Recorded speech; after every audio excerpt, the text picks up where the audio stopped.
Today, we're going to dive into one of the most iconic, legendary comic book stories ever told. It's a story about a hero who just quit, a city that completely fell apart, and the violent, brutal comeback that changed everything. Let's get right into it. And it all kicks off with this number, 55.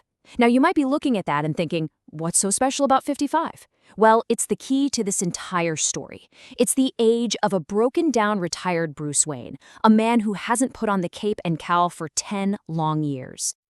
And listen, this retirement hasn't been some peaceful walk into the sunset. Not at all. For a solid decade, Bruce Wayne's life has been pure torment. He's been haunted by the death of Jason Todd, the second Robin, and he's tried to suppress his other half, but the absence of Batman has been eating him alive from the inside out. So let's really set the scene here. A whole decade has passed. Bruce Wayne is officially out of the game, but his city is in worse shape than it's ever been. We're looking at a hero in self-imposed exile, forced to just sit back and watch his world burn.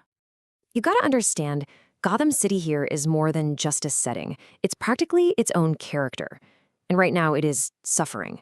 It's stuck in this crushing heat wave that perfectly mirrors all the social tensions simmering just below the surface. The city's institutions are a total failure, crime is absolutely everywhere, and it's become this modern-day wasteland where the law has just lost its grip. So what's going on with Bruce himself? Well, he's a mess. He's still haunted, he's trying to fill that massive void with the adrenaline rush of high-speed racing, which is, let's be honest, a pretty clear death wish. He's even grown a mustache, this kind of flimsy disguise of being a normal guy. But underneath all of that, he's fighting a full-blown addiction to being Batman, this thing inside him that he calls the Beast. So, you've got this fragile city and this tormented man. A situation like that can't stand balance forever. Something's gotta give, right? Well, two major crises are about to collide, and they're gonna shatter the peace for both Gotham and for Bruce Wayne. And the first crack in the dam, well, it comes from an old familiar face. It's the perfect symbol of how the system, rehabilitation, therapy, all that, has just utterly failed to cure true deep-seated evil. Let's just walk through the tragedy of Harvey Dent for a second. First, he gets plastic surgery. They fix his scarred face, and they declare him cured. But this fix is only skin deep, and it's a total disaster. It doesn't heal him. It destroys the last little piece of the good Harvey that was left. He becomes completely consumed by his two-faced persona, believing that because both sides of his face now match, his fractured mind must be whole too. Just a devastating failure. At the exact same time, a second, totally different kind of threat just explodes onto the scene. This one is new, it's chaotic, and it represents a complete breakdown of society. It's this violent youth movement with no real ideology, other than just pure, unadulterated destruction. They're called the Mutants. And you have to understand, these guys are not your typical criminals. They're basically a force of nature.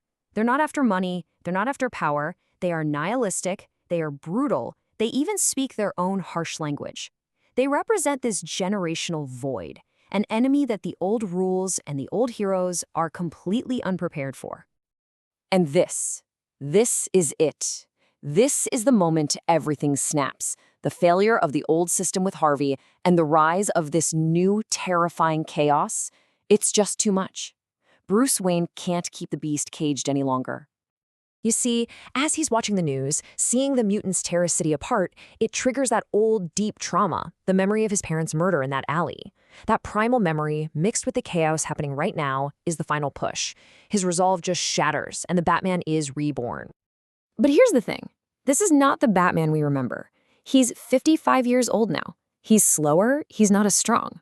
So to make up for it, he has become something else entirely. He's more brutal, and he's way more reliant on technology, like an armored suit and this monstrous tank-like Batmobile. This is a Batman forged for a much harsher world. So the Bat is back, and he doesn't ease into it. Nope. He immediately finds himself fighting a war on two fronts, against an old ghost from his past and this brand new monster that's terrorizing his city. First up, he takes down the so-called cured Harvey Dent. He stops his plot to extort the city, and it's this swift, brutal confirmation of what he already suspected. The system is broken, and he's the only one who can actually impose order. But honestly, this is just the warm-up. The real main event is the mutant leader. And in their first fight, Batman gets arrogant. He thinks he can go toe-to-toe, matching this young guy's raw strength. And he gets utterly destroyed. I mean, it is a brutal, nearly fatal beatdown that proves his old ways just aren't going to cut it anymore. But right at this lowest point, a little spark of hope appears. A 13-year-old girl named Carrie Kelly, who was inspired by Batman's return, went and made her own Robin costume, and she's the one who saves his life after that fight. In her, Batman sees competence and hope for the next generation, not the nihilism of the mutants, and so he accepts her. So, for the rematch, he changes his tactics completely. He's not playing their game anymore.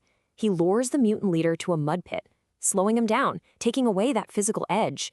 And that's when he delivers one of the most iconic lines in comic book history, showing he's not just a brawler anymore. He's a surgeon, and he is methodically and intellectually dismantling his opponent. Batman wins. He publicly humiliates the mutant leader and breaks him. But this victory, well, it has some immediate and really morally complicated consequences that are about to reshape Gotham's entire underworld. So with their leader totally broken, the massive mutant gang just splinters into pieces. But they don't just disappear. Oh no. Some of them rebrand. They're so inspired by Batman's power and his brutality that they form a new gang that worships him. The Sons of the Batman. Basically a pro-vigilante paramilitary force. And this brings us right to our final, lingering question. By forcing his will on Gotham, did Batman really save it?